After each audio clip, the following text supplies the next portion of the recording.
اعوذ باللہ السمیع العلیم من الشیطان الرجیم من حمزہ ونفخہ ونفثہ۔ بسم اللہ۔ سورہ بقرہ کی آیات نمبر 8 سے لے کر 20 تک کا خلاصہ بیان کریں گے انشاءاللہ۔ ان آیات میں اللہ تعالیٰ نے منافقین کی صفات بیان کی ہے۔ ان صفات کا خلاصہ یہ ہے اے لوگوں، منافقین کی اس صفت سے بچیے، ظاہر و باطن کو یکساں اور ہم آنکھ کیجیے۔ اے لوگوں، اللہ تعالیٰ اور مومنین کو کبھی دھوکہ دینے کی کوشش نہ کیجیے۔ اللہ تعالیٰ کو دھوکہ دینے کا ایک طریقہ یہ بھی ہوتا ہے کہ حسد ہیلہ سے کسی حلال چیز کو حرام یا حرام چیز کو حلال کر لیا جائے، لیکن اس ہیلہ سے اللہ تعالیٰ کو دھوکہ نہیں دے سکتے۔ البتہ آپ خود فریب و نفس میں مبتلا ہو جائیں گے اور اپنا نقصان کر بیٹھیں گے۔ شیطان اس ہیلہ کو مزین کر کے آپ کے سامنے پیش کرے گا، لیکن آپ اس کے دھوکے میں نہ آئیے۔ اگر آپ نے اللہ تعالیٰ کو دھوکہ دینا چاہا تو سمجھ لیجئے کہ آپ خود شیطان کے دھوکے میں آ گئے۔ اس میں آپ کی ہلاکت اور بربادی ہے، کیونکہ اللہ رب العالمین فرماتا ہے سورہ فاطر کی آیت نمبر 5 اور 6 میں، شیطان تم کو اللہ کے معاملہ میں دھوکہ نہ دے، بے شک شیطان تمہارا دشمن ہے، اس کو دشمن سمجھتے رہو۔ اور مومنین کو بھی کسی قسم کا دھوکہ نہ دیجیے۔ رسول اللہ صلی اللہ علیہ وسلم فرماتے ہیں، صحیح مسلم کی حدیث ہے، جس نے ہمیں دھوکہ دیا وہ ہم سے نہیں۔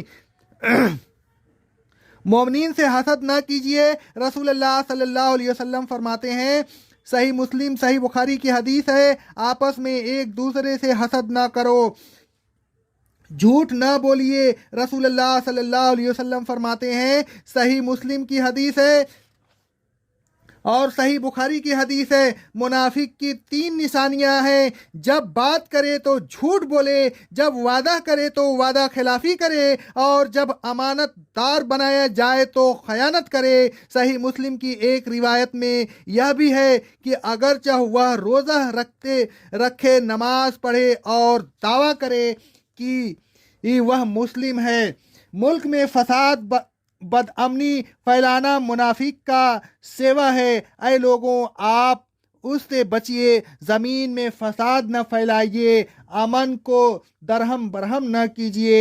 اللہ رب العالمین فرماتا ہے سورہ اعراف کی آیت نمبر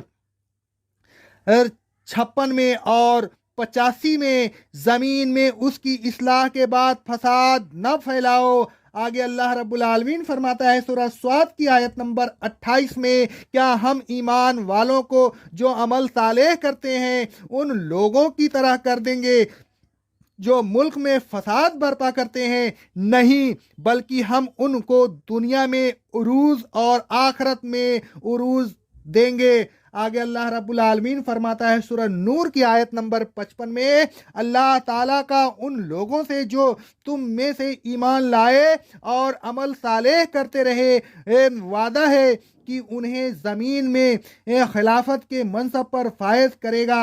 آگے اللہ رب العالمین فرماتا ہے سورہ القصص کی آیت نمبر 83 میں، یہ آخرت کا گھر ہم ان لوگوں کے لیے مستحکم ہم کریں گے جو زمین میں ظلم اور فساد پھیلانا نہیں چاہتے، اور اچھا انجام تو متقیوں کے لیے ہی ہے۔ آیات بالا سے ثابت ہوا کہ متقی صالح مومن وہی ہے جو ملک میں فساد نہ پھیلائے، اور کیونکہ متقی بننا ہر شخص کے لیے ضروری ہے، لہذا ملک میں فساد نہ پھیلائیے، بگاڑ پیدا نہ کیجیے، تاکہ آپ ہدایت پر چل کر منزل مقصود پر پہنچ جائیں، جنت میں لازوال نعمتوں سے بہرہ اندوز ہوں اور دنیا میں خلافت کے منصب پر فائز ہوں۔ اے لوگوں، ایمان والوں کے بے وقوف نہ سمجھیے، عقل والے وہی ہوتے ہیں جو اللہ والے ہوتے ہیں اور احکام الہی پر عمل کر کے اپنی آخرت کو سنوار لیتے ہیں۔ اے لوگوں، دوزخی پالیسی اختیار نہ کیجیے، ادھر کی ادھر اور ادھر کی ادھر نہ لگائیے، اور مخالف جماعتوں میں سے ہر ایک کو اپنی دوستی جتا کر انہیں لڑانے کی کوشش نہ کیجیے۔ اپنی خوشامدانہ باتوں سے دونوں کو خوش کرنے کی کوشش نہ کیجیے۔ ان کے پاس گئے تو ان کی سی کہہ دی، ان کے پاس گئے تو ان کی سی کہہ دی، ایسا نہ کیجیے، حق بات کہیے۔ دو رخی پالیسی بہت بری خصلت ہے۔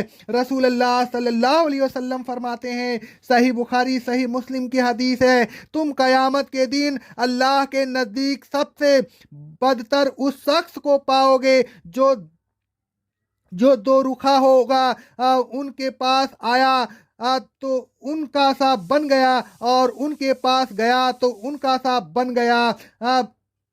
ہدایت کے بدلہ گمراہی نہ خریدیے، حق کا ساتھ دیجیے، حق والوں کے ساتھ رہیے۔ اللہ رب العالمین فرماتا ہے سورہ التوبہ کی آیت نمبر 119 میں، اے ایمان والو، اللہ سے ڈرو اور سچوں کے ساتھ رہو۔ اے لوگوں، قربانی اور جہاد سے گریز نہ کیجیے، اسلام تو قربانی ہی کا دوسرا نام ہے، لہٰذا اللہ تعالیٰ کے راستہ میں ہر چیز قربان کرنے کے لیے ہر وقت تیار رہیے۔ اپنی خواہشات کو قربان کیجیے، اپنی راحت کو قربان کیجیے، اپنے مال کو قربان کیجیے، اپنے وقت کو قربان کیجیے، اپنی اولاد کو قربان کیجیے، اپنی جانوں کو قربان کیجیے۔